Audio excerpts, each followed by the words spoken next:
একটু চা বসালাম সকাল সকাল ঠান্ডার মধ্যে। আগে চাটা খেয়ে আগে একটুখানি নিজে তাজা হয়ে নি ঠান্ডায়। আর এই যেখানে গতকাল রাত্রিবেলায় কাজল সব বাজার এনেছে, এখানেও রেখেছি সব। এই যে মাছ এনেছিল তো, মাছের সেই রক্ত ফক্ত লেগে গিয়েছিলো বলে এখানটা ধুয়ে রেখে দিয়েছে। ফ্রিজে সব রাখতে হবে, ফ্রিজে রাখবো এগুলো। আর ট্যাংরা মাছ এনেছিল, ভেটকি মাছ এনেছিল অনেকগুলো, ওইগুলো আবার ভেটকি মাছগুলো মায়ের বাড়ি পাঠিয়েছি। মায়ের ফ্রিজটা তো বড়, আমার ফ্রিজটা ছোট তো, ডিপটায় অত জায়গা নেই, ওই কারণে খালি ট্যাংরা মাছটা রেখেছি। আর মাছ ফাছ পাঠিয়ে দিয়েছি, মা ধুয়ে ধায়ে রান্না করবে। এখানে কি কি বাজার আছে কি জানি, এখনো ঢালিও নি, রাতে এনেছে, এভাবেই রেখে দিয়েছি। এই দেখো গাজর ঠাজর, শশা আনছে না, কবে থেকে শশা আনে না।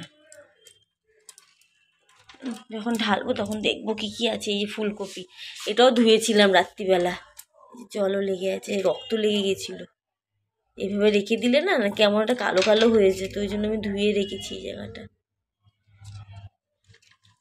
চলো চাটা হয়ে গেছে গো।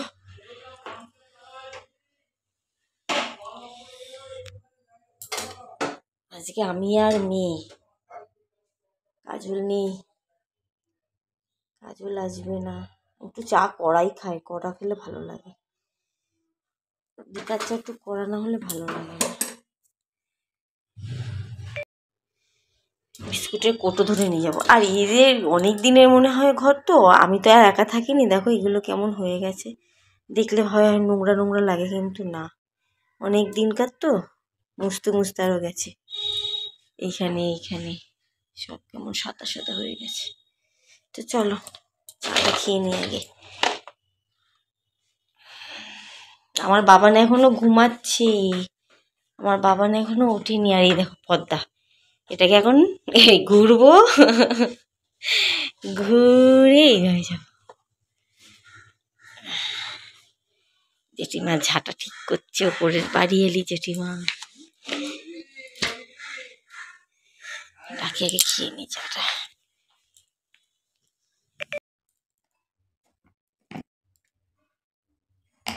আর তুমি একা, আজ তোমার আজকে রান্না বান্না নেই, আজকে আমিও করবো না, মায়ের তরকারি দিয়ে যাবে, ব্যাস খালি ভাত করবো। কাজ আছে অনেক, রান্নাঘরটা পুরো, রান্নাঘরে কাজ আছে বেশি।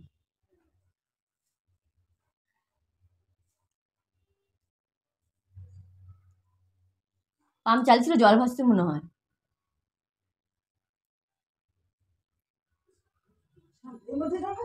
না ভাসার কি আছে, পুরো একদম ভরা ছিল তো।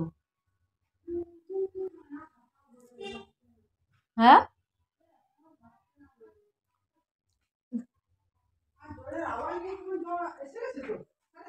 11:30 জল আসে তো।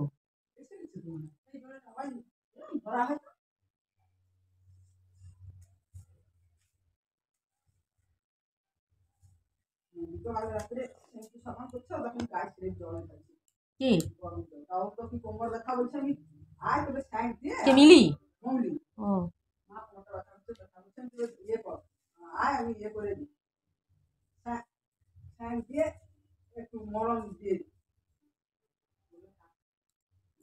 বাবা, কালকে সকাল বলছি না আমি তাড়াতাড়ি শুয়ে পড়লাম, কি ঘাড়ে ব্যথা, পাগল হয়ে যাচ্ছি ঘাড়ে যন্ত্রণায়।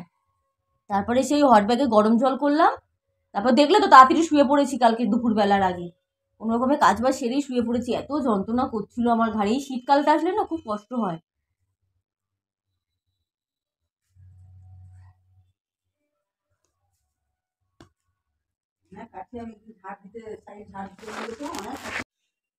লাইটটা জ্বালিয়ে নি, চা খাওয়া হয়ে গেছে, এবার রান্নাঘরে ঢুকে সব এইগুলো গুছাবো। দেখো কি অবস্থা রান্নাঘরে, বাসন টাসন মেজে এগুলো একদম পরিষ্কার করে বাসাগুলো রেখে তারপরে আসছি তোমাদের সামনে। অবস্থা, আবার ঘুমাচ্ছে, কাজ বাজগুলো সেরে নিই, তারপরে আসছি আবার। রান্নাঘর গুছিয়ে নিলাম, আর এদিকে ভাত বসিয়ে দিয়েছি, গ্যাসটা এখনও মুছিনি, ভাতটা হয়ে গেলে তারপরে মুছবো। আর দেখেছো গ্যাসে জল জল ছিটে পড়ে আছে, এই যে কলটা চালালেই না পুরো একদম ছিটকে ছিটকে সারা ওভেন হয়ে যায় একদম, তো কিছু করার নেই, পুরো ভরে যায় জলে আর কি।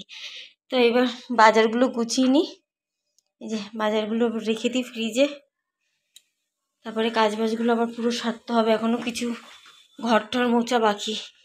তো রান্নাঘর পরিষ্কার করে এদিকে বাজারটা ঢালতে এসেছি। কত বাজার এনেছে দেখেছো? মানে ওকে, কাজলকে আমি যত বলবো কম কম বাজার নিয়ে আসবে, তত এক গাদা করে নিয়ে আসবে। আদা কত জমে গেছে, রসুন জমে গেছে, ওকে যত বলি এগুলো আনবে না, তার উল্টো করে। আমি বললাম যে লঙ্কাটা নিয়ে আসবে, লঙ্কা নিয়ে আসেনি, আদা রসুন নিয়ে চলে এসছে। এদিকে কাজলও এত বাজার করে, মাও বাজার দিয়ে যায়, দুদিন ছাড়া ছাড়া মাও বাজার দিয়ে যাবে, কাজলও বাজার করে। এত বাজার আমি যে কোথায় রাখবো, ফ্রিজটা হয়ে গেছে ছোট আর বাজার হয়ে গেছে বেশি আর কি। তাও তো মার বাড়িতে কাজল মাছ নিয়ে এসেছিলো, ভেটকি মাছ 2 জায়গায়, তো মায়ের বাড়িতে রেখে এসেছি।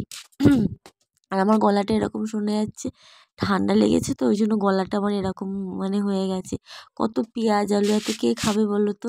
আর আলুগুলো না এমনি রেখে দিচ্ছি, আলু নাহলে আমি মানে ধুয়ে রেখে দিতাম, কিন্তু মেঘলা মেঘলা ওয়েদার তো, রোদ বেরায়নি বাইরে, সেই কারণে ভাবলাম যে আজকে রেখে দিই এইভাবে, পরের দিন মানে আগামীকাল আমি ঝুড়িতে করে আলুগুলো ঘষে ধুয়ে শুকিয়ে তারপরে রাখবো।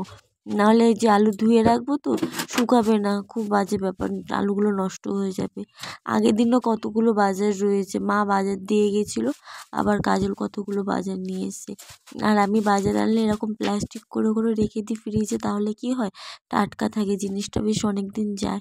ধনেপাতা আনলে ধনেপাতার যে মাথাগুলো আছে ওগুলো আমি একবারে কেটে রেখে দিই, নাহলে না মাথা থেকেই নষ্ট হতে থাকে।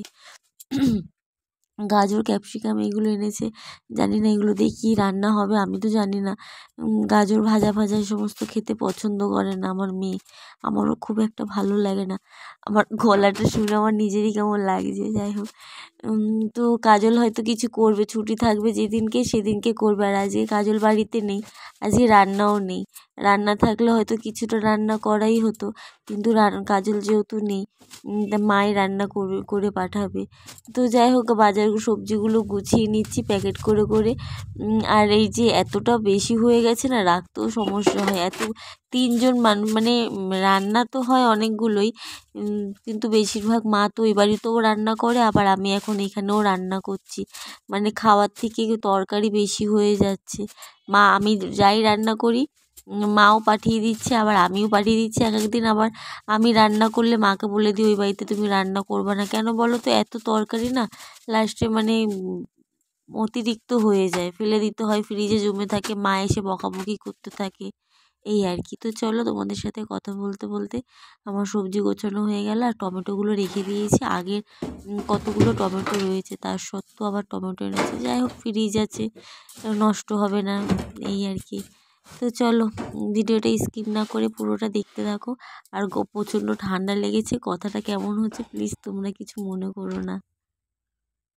এই যে স্নান টান করে পুজো দিয়ে দিয়েছি, আর এই যে দেখি মা কি তরকারি পাঠিয়েছে। কি পাটি বাবা, বাটি, খালি বাটি। ওই যে তরকারি দিয়েছিলাম সেদিনকে, বের করি, দাঁড়াও। এই দুটো সে তরকারি দিয়েছিলাম গতকাল রাতে, ওই বাটি দিয়েছে।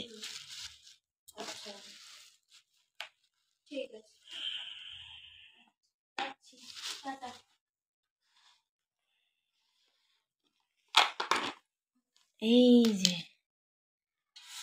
ভেটকি মাছের ঝাল নাকি তরকারি, যাই হোক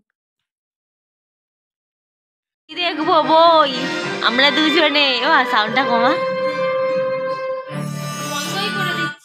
না, আমি আর বাবান এখন বই দেখবো। কি বই বাবান? প্রধান। তো চালু কর, চালু কর।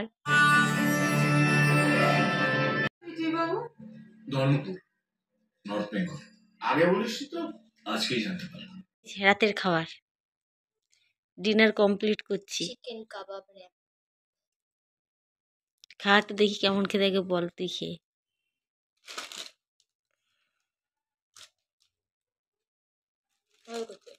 আমি আগেও খেয়েছি, আমি জানি ওই জন্য আবার এনেছি।